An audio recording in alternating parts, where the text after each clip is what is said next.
Okay, it's a Monday. Technically Tuesday na kasi lagpas alas 12 na eh. So October 31, and tapos na ang election. So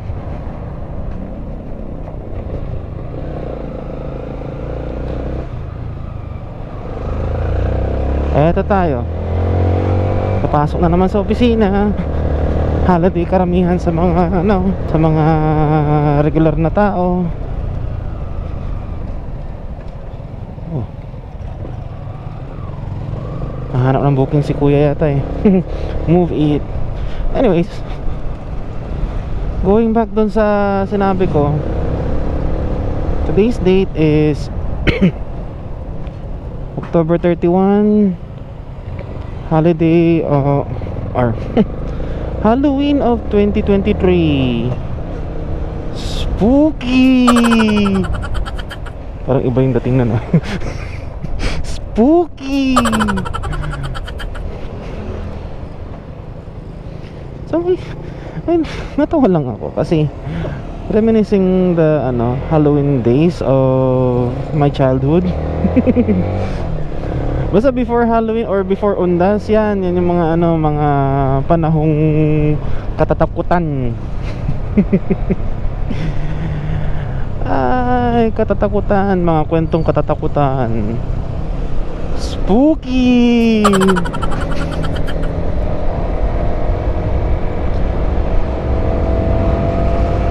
Well, speaking of spooky, ang dami ko pang mga raw ay, mga raw file sa bahay, unedited pa. Marami nung June tsaka nung July, pero hindi ko ma-edit dahil sa katamaran ko. Ang nakasalang ngayon is June 1. Oh, June 1 ata. So, i-edit ko yun. Pero ito muna for today, para at least updated kayo na, or updated tayo na kahit pa paano meron pa rin naman akong or meron, nag-ano pa rin tayo, nag-ano pa rin tayo. Para ba tao? Nabubulol na naman ako. So ang ibig ko sabihin, nag-ano na naman tayo, kumukuha pa rin naman tayo ng mga footages such as this, na kung saan sana ma-upload ko kaagad. Iniisip ko na rin is maging habit ko yun na pagka oras na on the same day. Wait lang, naka-recording ba ako? Oh, recording nga. Sorry. So going back, since nandito na tayo sa C5, ikaklaro ko na okay, kaklaro ko na yun na lang siguro gawin kong habit, na kung saan is pagka tapos ng ng footage ko or ng ride ko, i-edit ko na kaagad pagka uwi ng bahay, para sa ganun upload na rin, para sa at least madagdagan yung natin, yung presence natin sa YouTube. Kasi hindi naman pwede na na upload once a month, twice a month. Hindi naman tayo kung TV or sino namang mga malalaking YouTuber dyan na established na yung mismong YouTube account nila. Pa ba naman, ilan lang yung ilan yung yung subscribers ko, 15 at least. Tayo dyan pasalamat tayo dyan kasi may mga interesadong or may mga nakakadaan sa channel natin or sa mga video natin na nag-subscribe, na nagpapasalamat ako sa kanila dahil na-click nila yung subscribe button. Actually nadagdagan ng 2. Yung original niyan is 13, which is mga kakilala ko na close friends. Actually may mga iba rin na na friends of friends na rin, nasabihin natin, na kung saan is nag-total ng 13. Okay na rin yun, at least may community na nag-grow. So from 13, kailan ba yun nag-umpisa? June, July, maybe May, ganyan. Pero ngayon October na. Going November na tayo. Wala pa rin gaanong presents. Kaya kailangan ko na talagang i-pump yung ko, yung presence ko. So yun ang gagawin natin. Mag-ano na tayo, mag-edit tayo after rides, ganyan. And pasensya na rin kung sakali mang wala ganong presence. Busy sa sa ayun, naku, may namoy ako. Alam mo yun, yung Chris.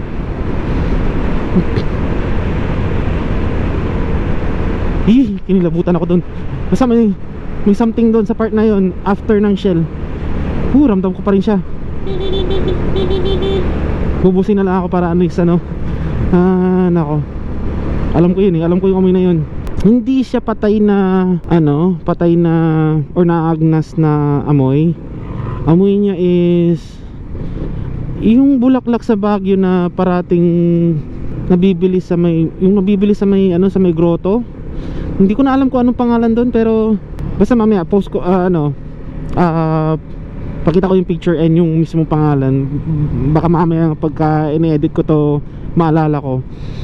Pero seryoso, kinilabutan ako doon. Alam ko yung amoy na yun bulaklak na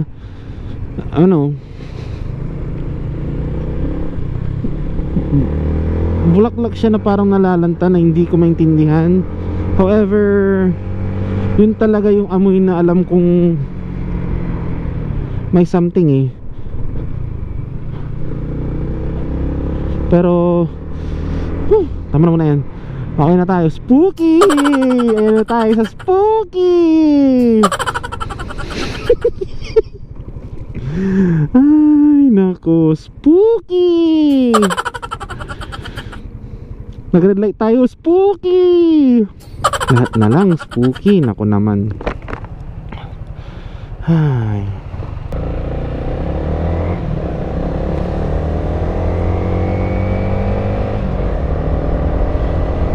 Nag-green light, spooky.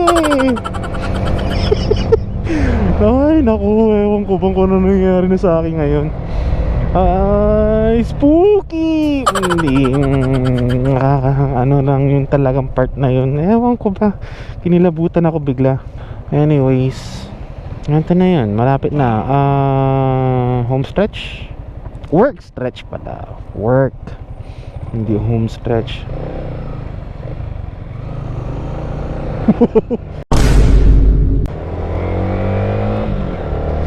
Malilate na si kuya kaya diniretso na niya. Well, actually ginagawa ko rin yan pag oras na talagang feel ko na malilate na ako. Ano to nandito? Van. So let's go, hurry up. Kasi syempre malilate na tayo pag oras na hindi natin to ay nako.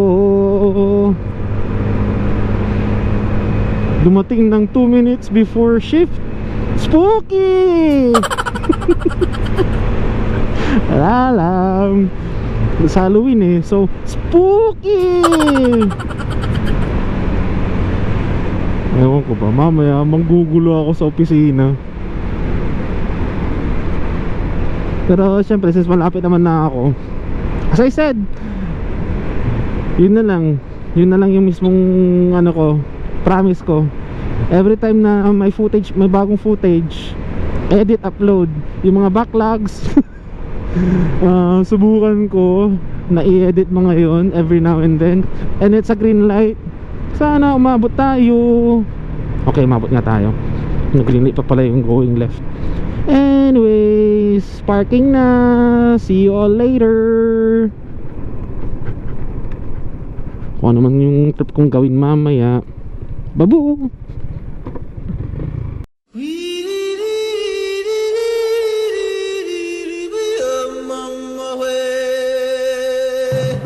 Oh guys, out na ng shift. or out ko na, tapos na ang shift for today, kaya nagugulan ako saan ako dadaan eh. Kasi sa totoo lang gusto ko ma-experience yung yung undas dito sa Taguig. Kasi of course na-experience ko na yung undas doon sa Maynila, syudad ng Maynila nung time na yon. Kung kailan nagtatrabaho ako sa saan ba yun? Sa CVG. Tapos after nun, actually na experience ko rin siya nung time na nagtatrabaho din ako sa sa dati sa Alo. Tapos yun talaga, as in tahimik dun. Unlike dito, gusto ko lang i-check kung sakali mang ano yung sitwasyon dun sa sitwasyon ng undas dito sa dito sa Taguig. Pero 31 pa lang ngayon, so for sure parang patikim lang siguro to para bukas. Kaya since nandito ako sa may 35th and 9th, kaya natambay muna. Nagde-decide kung saan pupunta or saan dadaan. Kaya ito, dadaan na lang ng Bayani para at least makita kung ano yung sitwasyon doon. Bayani Road siguro ako today. So okay, Bayani Road tapos uwi. So konting tour na lang muna dito sa BGC, dito sa area na to. Uptown going to Central, which is Central BGC, which di naman consider yung Central BGC. High Street pala. Oo nga pala, High Street, 5th Avenue. 5th, hindi 5th. Ay naku. So ayun, dito tayo kakaliwa. Ayan, mamaya na lang muna. Hindi naman ako magta-timelapse dito siguro. Kwento-kwento na lang. So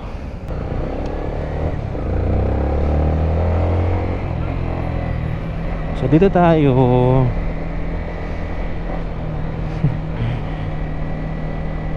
Yung doggy. Loko yun. Pinakawalan ka agad yung aso. Kamuntikan na. Si ate naman, grabe siya. Next time ate, be careful with your dog. Kasi baka mamaya matamaan ko eh. Ang haba pa naman ng ng leash nung aso. Kung yun, dumiretso sa harap ko, ay naku, baka mamaya magbayad pa ako ng sa vet. Buhay. Goodbye money ako. So dito tayo dadaan papuntang 5th Avenue, diretso ng Bayani. Well, to be honest with you, ito yung pinaka main, which is 32nd Street, na kung saan is pwedeng sabihin natin na kapag galing ka ng Buendia, dito yung entry point mo, ganyan. Pag galing ka ng EDSA, yun yung entry point mo, yung dulo nito. Tapos sa kabilang dulo naman is palabas ng C5. So parang thoroughfare niya, entry, exit, ganyan. Isang pinaka main bloodline niya. Or bloodline ba? Or basta yun na yun, daanan siya.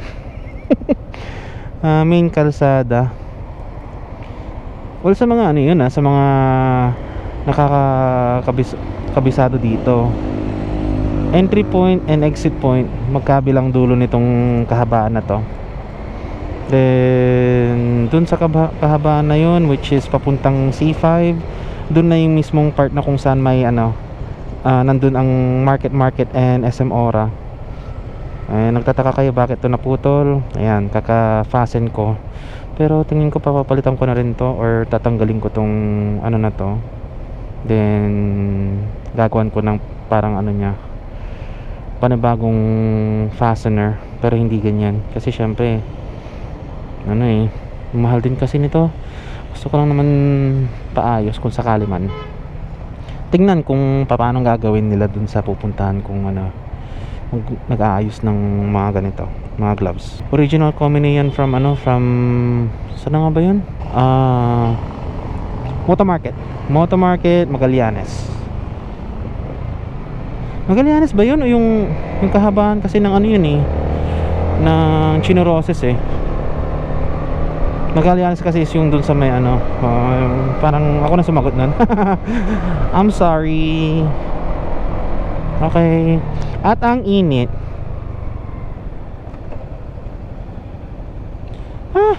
So init. So we have how many more seconds? Ooh, airplane, ang laki.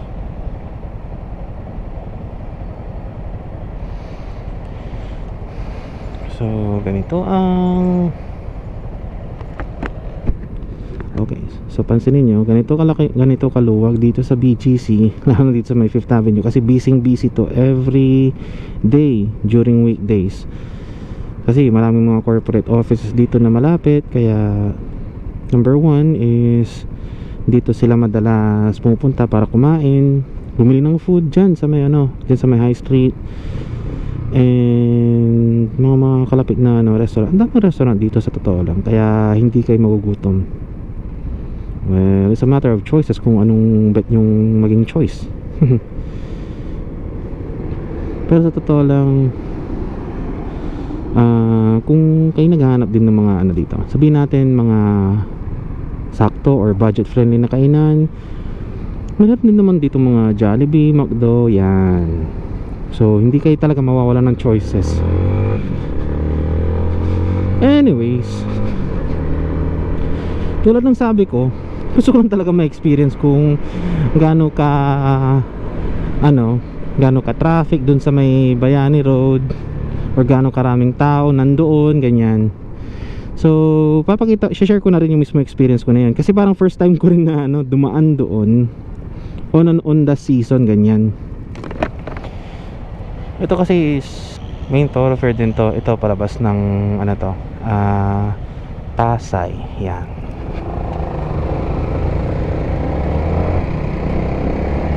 Kaya ako rin medyo nasanay na rin ako dito sa sa mga lugar-lugar dito. Dati talagang gulong-gulo ako, saan ako pupunta, saan ang labasan, saan ako papasok, ganyan. Yan. Pero tumagal-tagal din, nasanay na ako dito sa sa lugar na to. Anyways, maiba tayo sa mga bagay niyan. Kasi syempre as I shared earlier, papunta dito sa office, papunta dito sa BGC is that marami akong raw files ng mga videos na footages ko. At seryoso, iniisa-isa ko sila lahat para sa ganun makita ko ano yung magandang i-upload, yung feel ko na magugustuhan ng viewers, ganyan, subscribers. Kasi syempre it's a motovlogging channel yung ginagawa ko. Kaya for me, madalas ginagawa ko tuloy mga mga time-lapse of my rides, ganyan. Pero madalas kasi dito lang din within Manila eh. Parang feeling ko hindi siya papatusin ng karaniwang mamamayan unless I make an impact on it. Pero nasa akin din naman kung ano yung trip kong i-upload. Kasi of course nag-check din ako ng mga ibang interesting videos from other vloggers na tulad ni Jawmoto, number 1. Hindi, wait lang. Isa si Jawmoto, number 1. Number 2 kay Reed. Pangatlo kay Sir Alfred Watermax, Joseph Activate. Sino pa? Motodeck, yung mga yan. Actually, gusto ko nga yung ginagawa ni Motodeck sa Sniper eh. Parang nagkakaroon ako ng idea para kung paano i-upgrade tong si motor kung si Saitama. Kaya for me, yan yung mga inspiration ko sa pag-motovlog. Of course, hindi naman tayo lahat is nasasatisfy sa video ng iba. Nasa sariling preference rin naman ng mga viewers kung anong gusto nilang panoorin.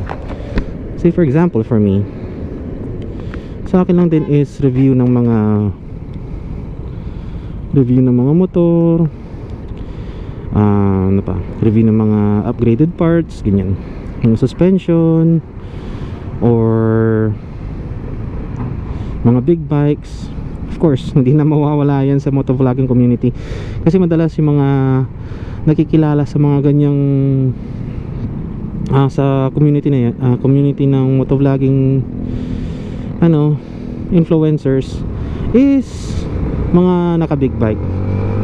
Meron din naman siguro na sabihin nating nakilala dahil nag-start sa regular na motor, mga 125cc, 150cc. Oo, may mga iba dyan. Of course, in the long run, mag-upgrade yung mga yan ng big bike. Given the fact na na pag oras na sila mismo kumita na, naging sapat para makabili ng big bike, and yun, they had made a significant role, and at the same time be a good moral ano ba yun, mabuting ehemplo sa mga sa karamihan ng mga tao dito sa sa YouTube, sa social media, lahat yan. Pagpasensyahan niyo na, nabubulo pa rin ako, na stutter pa rin ako kasi alam ko na yung pagtatagalog ko parang second language ko yan from the time na lumaki ako as a Pangasinense. Yan yung mga mga lapses ko, pero along the way aayusin natin yan para sa ganon mabigyan kayo ng magandang papanoorin. Minsan din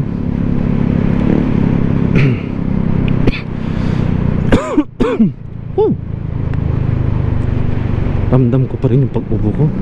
Sumasakit pa rin yung lalamunan ko dahil dyan sa pag-ubo. Actually matagal na tong ubo na to, na nagsasubside naman siya or naglalaylo tapos bumabalik. Anyways, huwag na natin isipin yung yung sakit-sakit na yan, baka mas lalong lumala Kaya going back, gusto ko rin ma-follow yung mga footsteps ng mga ibang motovloggers na kung saan nag-start din sa maliit, na nagkataon na nabigyan ng break, nakakuha ng magandang opportunity, pinanood yung mga videos nila hanggang sa nagkaroon sila ng mga sponsorships, mga pambili ng big bikes, ganyan. Yan yung yan yung magandang i-follow na, para ba tawag mo dito, magandang i-follow na story behind of the success ng isang motovlogger. Kasi hindi mo rin naman masasabi kung ikaw nga mismo hindi mo susubukan, bakit ba? Sino bang magde-decide ng ng kapalaran mo? Ikaw ba o manonood mo? Manonood mo syempre. Kaya ako, if in case na, well, hindi naman sa magkaroon ako ng at least 500 or maybe sabihin na natin kahit kasi sa totoo lang ang hirap din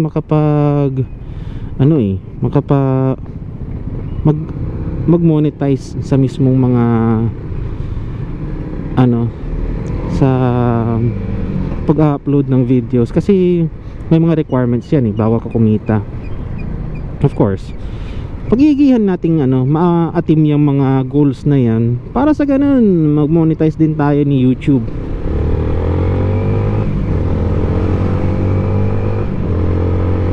Pwede rin naman sa TikTok.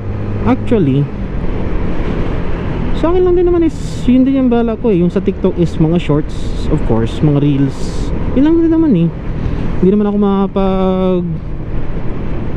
makapag-upload ng mga mahabang videos like this vlog. Yan.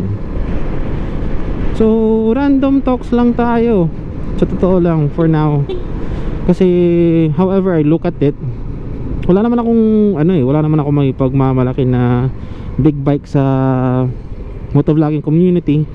Pero gusto ko lang naman na mag-umpisa bilang isang regular na motorista, regular na motovlogger, na kung saan may simpleng motor, may simpleng hangarin tsaka meron ding simpleng simpleng goal man lang. So ito, anyways, maiba tayo kasi Bayani Road na to. Yun, may mga nakita kayo mga nagbebenta ng bulaklak sa gilid ng daan. Kasi dito malapit na yung mga yung mga sementeryo. Itong mismong daan na to, pag diniretso mo to, hindi ka kakaliwa dito sa may kurbadang to. Dediretsohin mo yan, pupunta ka ng libingan ng mga bayani. So diyan madalas nakalibing ang ating mga na mayapang mga bayani, mga sundalo, mga lumaban nung nakaraang giyera, ganyan. Diyan sila inilalagak.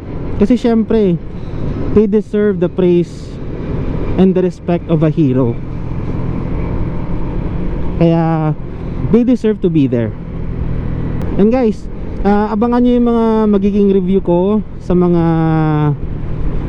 bibilhin ko. Kasi in the near future baka bumili ako ng mga pwede nating i-review, pwede nating gamitin para kay Saitama, para sa ganun makita nyo kung anong magiging anong magiging kalalabasan niya sa performance, sa pag-ride, ganyan.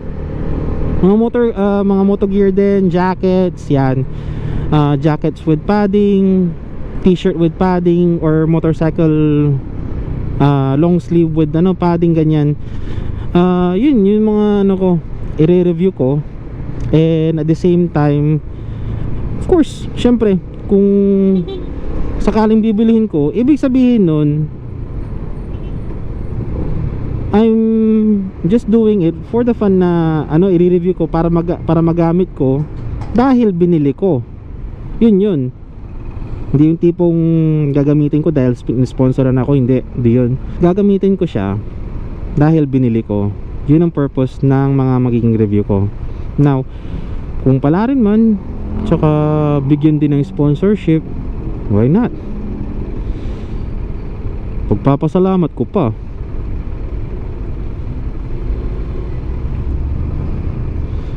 Kasi syempre, hindi naman lahat nabibigyan ng ganung opportunity. So if in case na magkaroon man ng ng sponsorship on such cases, then yes, pagpasalamat syempre.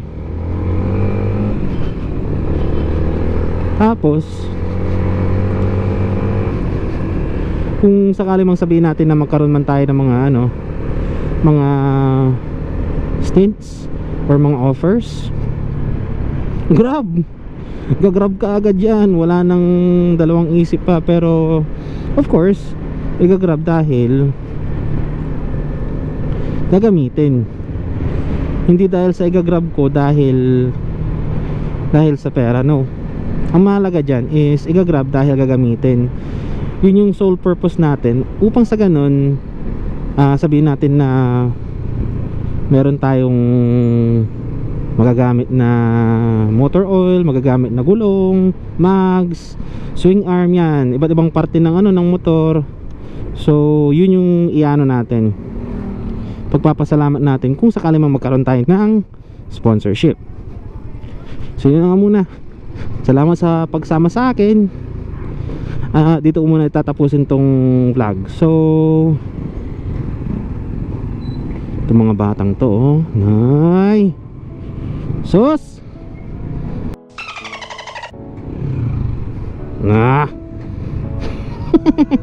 Sorry. Ingat kayo, ha? Bye bye. Peace.